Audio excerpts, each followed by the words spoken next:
Γεια σας λοιπόν, σε ακόμη ένα βίντεο στο κανάλι μας 369 και σε αυτό το βίντεο είναι μιας διαφορετικής λογικής σειρά αυτά τα βίντεο που θα κάνω με γενικότερα κάποιες αναλύσεις ή περιλήψεις κειμένων των αρχαίων φιλοσόφων ή και των νέων πολλές φορές. Και σε αυτό εδώ πέρα το επεισόδιο, σε αυτή την εκπομπή, θέλω να κάνω μια περίληψη ενός καταπληκτικού διαλόγου φιλοσοφικού χαρακτήρος μεταξύ του Ιππία και του Σωκράτη. Φυσικά αυτός ο διάλογος μας σώζεται από τον Πλάτωνα και ο διάλογος είναι κάτι, άμα το διαβάσει κανείς θα μαγευτεί, πιστεύω, με την τροπή που παίρνει και με την δραματικότητά του.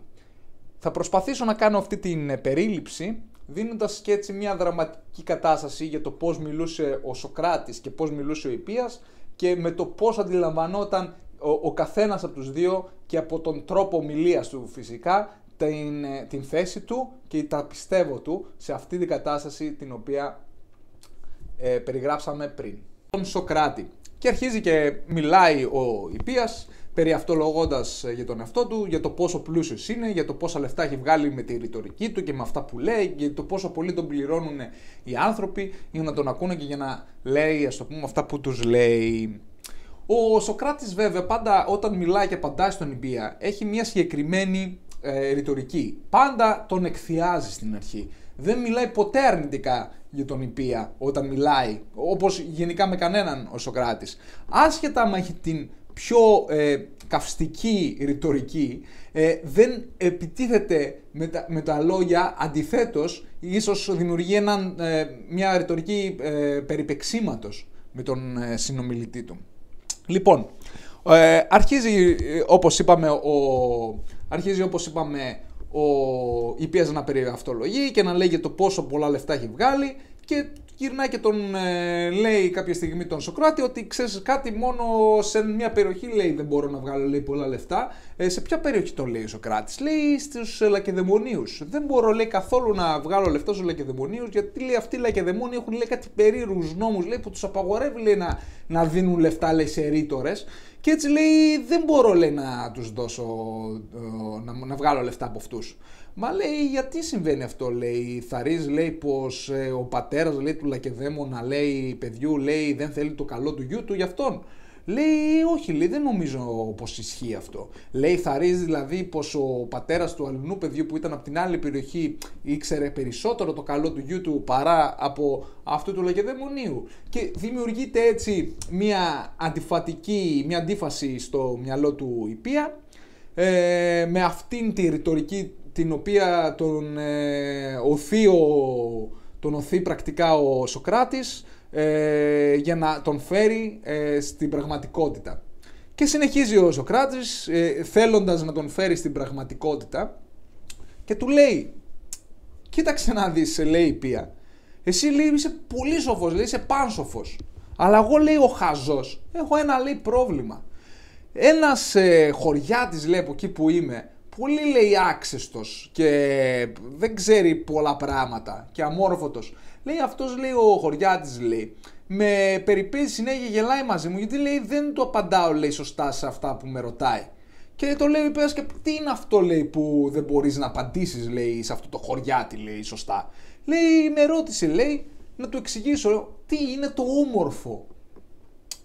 Μα καλά, λέει ο Ιππίας, είναι δυνατόν, λέει, να μην ξέρεις να του πεις τι είναι το όμορφο? Μα, λέει, είναι πολύ δύσκολο, λέει, εγώ είμαι, λέει, ένας χαζός. Πες μου, λέει, εσύ που είσαι σοφός, να μου εξηγήσεις, λέει, τι είναι το όμορφο, έτσι ώστε να πάω να του πω σε αυτόν και να μην γελάει μαζί μου και με κοροϊδεύει. Λοιπόν, λέει, θα του πεις ότι όμορφο, λέει, είναι μια όμορφη γυναίκα. Έχεις δίκιο, λέει, Ιππία, ο Σωκράτης, αλλά άμα του πω αυτό θα γυρίσει και θα μου πει ότι είμαι τρελός.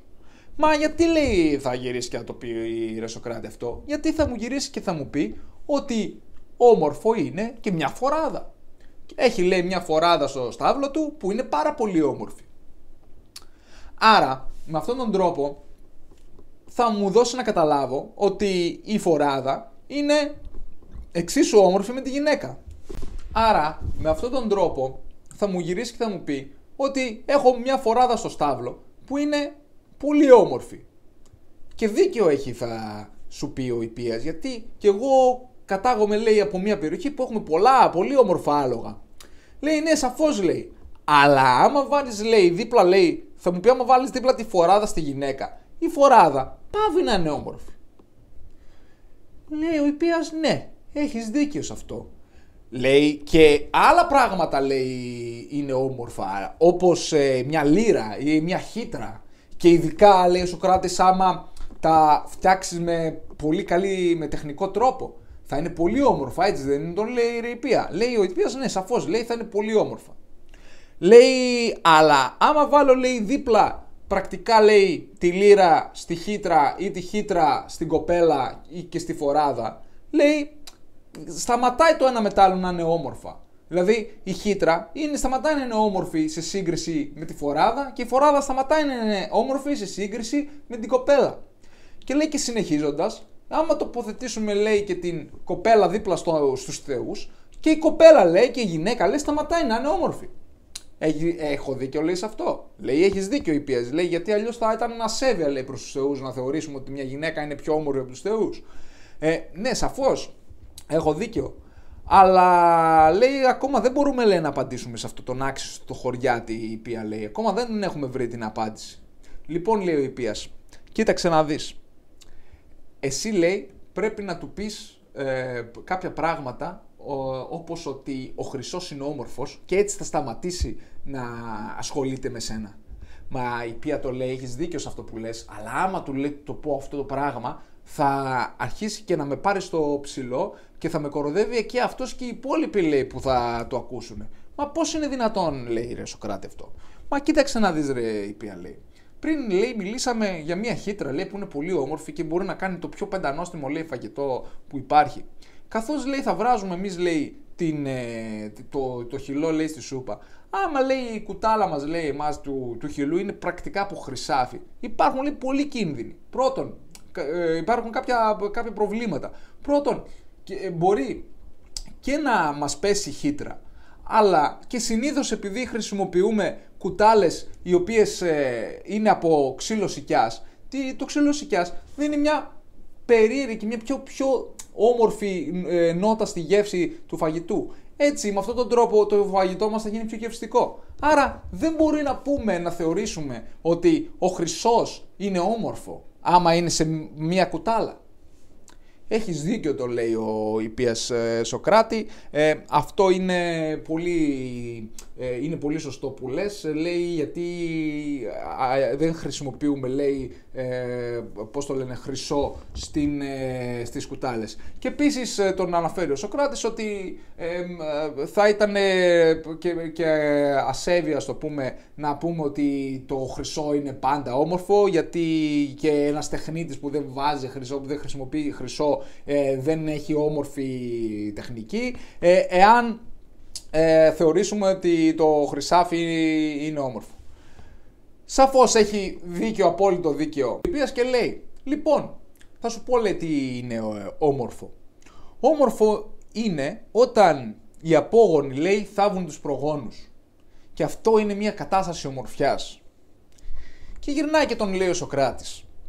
Μα άμα θεωρήσουμε πως αυτό είναι όμορφο, τότε θα πρέπει να πούμε ότι ο Αχιλλέας και ο Ηρακλής δεν είναι όμορφοι. Δεν είναι όμορφοι διότι δεν συνέβη αυτό το πράγμα που μόλις περιέγραψες.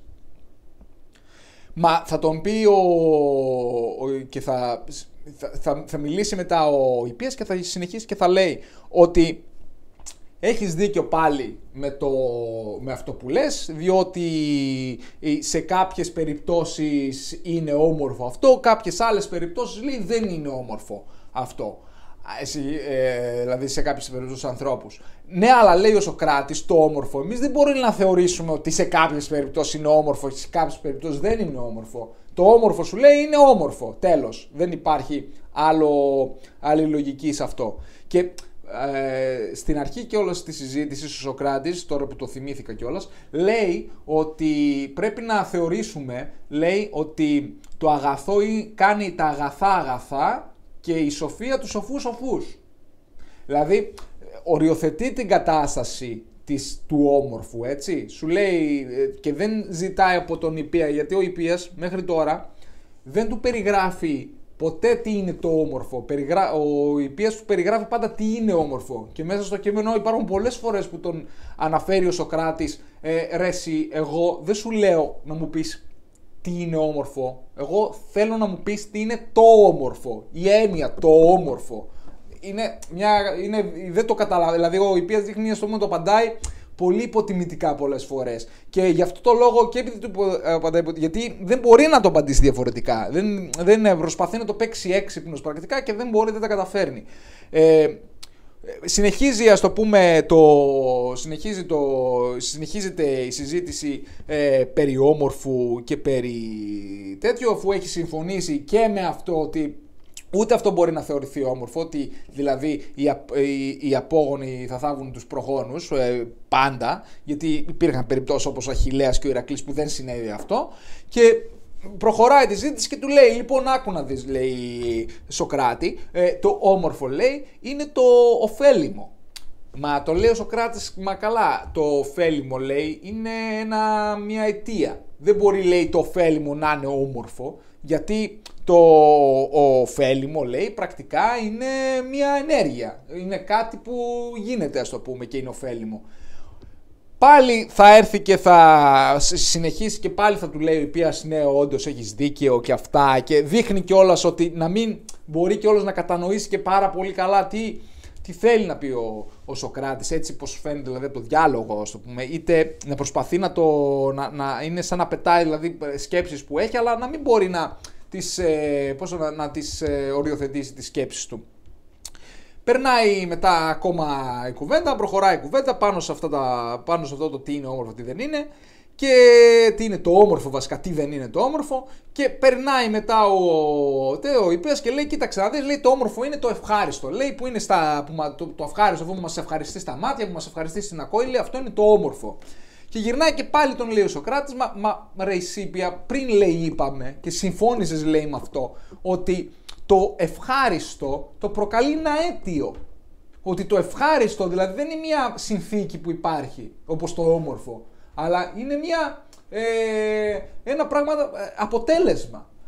Άρα, λέει, ρε εσύ Ιππία, λέει, αυτό το που λες εσύ ευχάριστο, κάποιες φορές, λέει, δεν είναι πάντα όλα αυτά που βλέπουμε ευχάριστα και δεν είναι όλα αυτά που ακούμε ευχάριστα, αλλά κάποιες συνθήκες αυτών. Και οι συνθήκες αυτών είναι το αιτιατό, δηλαδή αυτό που δημιουργεί αυτή την κατάσταση. Άρα δεν μπορούμε να πούμε ότι το ευχάριστο, λέει ο Σωκράτης, είναι όμορφο. Η συζήτηση με τον Ιππία δείχνει να μην βγάζει πάρα πολύ, ας το πούμε, να μην βγάζει συμπέρασμα κανένας από τους δύο, έτσι πως φαίνεται η συζήτηση. Βέβαια ο Σωκράτης γνώριζε που πηγαίνει η συζήτηση, γι' αυτό κατεύθυνε τη συζήτηση προς ένα συγκεκριμένο σημείο, και δείχνοντας στο τέλος ο Ιππίας να έχει κουραστεί πια με τον ορθολογισμό του Σωκράτη και με τη ρητορική του, γυρνάει και του λέει, όλα αυτά που λες, ρε Σωκράτη, εσύ είναι κουταμάρες. Όλα αυτά, λέει, που λες εσύ είναι κουταμάρες. Δεν ξέρω, λέει, τι λες. Βλακίες λες. Τόση ώρα χάνουμε, λέει, και το χρόνο μας τζάμπα. Αλλά, λέει, εγώ ξέρω, λέει, ότι το όμορφο, λέει, δεν υπάρχει, λέει, ομορφότερο, λέει, από το να βγάζει, λέει, έναν ωραίο λόγο, λέει, στο δικαστήριο, λέει, και να δικαιώνεσαι, λέει, και να παίρνεις, λέει, τα υπάρχοντά σου, λέει, στο δικαστήριο. Βλέποντας αυτή την απόλυτη κατάσταση του Ιππία, ο Σωκράτης συμφωνεί για ακόμα μια φορά μαζί του, λέει ότι είναι πολύ σοφός και ότι πρέπει όλοι να το μακαρίζουν και πρέπει. Βέβαια στο τέλος, λέει, μας δείχνει ο Σωκράτης ότι όχι μόνο δεν συμφωνεί καθόλου με τον Ιππία, όχι μόνο έχει πρακτικά βγάλει τον Ιππία εκτός λογικής σε όλη την κουβέντα, ειδικά στο τέλος της κουβέντας, γιατί άμα παρακολουθήσει κάποιος την κουβέντα, βλέπει ότι ο Ιππίας είναι αυτός που προσπαθεί να πενέψει τον εαυτό του και όχι ο Σωκράτης τον εαυτό του. Ο Ιππίας προσπαθεί δηλαδή να επιβληθεί με την άποψή του και με τη λογική στο Σωκράτη, όμως η λογική του Σωκράτη είναι ανώτερη, ο ορθολογισμός του είναι ανώτερος και δεν μπορεί να τον νικήσει. Και γι' αυτόν τον λόγο, σε αυτή την παρτίδα σκάκι, ο Σωκράτης γυρνάει και λέει τον Ιππία ότι κοίταξε να δεις Ιππία, εγώ έβγαλα λέει πάρα πολλά καλά λέει από τη συζήτηση λέει μεταξύ μας, κάτι που δεν έχει κάνει ο Ιππίας, γιατί ο Ιππίας στο τέλος έβρισε τον Σωκράτη, τον είπε ότι λες μαλακίες στην ουσία, βλακίες στην ουσία συγγνώμη, τον είπε ότι λες βλακίες στην ουσία και ότι δεν έχεις δεν υπάρχει καμία λογική σε αυτά που λες. Και ο Σωκράτης το απαντάει ότι αυτός παρά αυτά που εσύ πιστεύεις και λες αυτά για μένα, ότι εγώ έβγαλα λέει, πολλά ωφέλιμα συμπεράσματα λέει, από την κουβέντα μας, άσχετα λέει άμα δεν μπόρεσα εν τέλει να κατανοήσω τι είναι το όμορφο. Αλλά λέει κατάλαβα ότι χαλεπά τα καλά.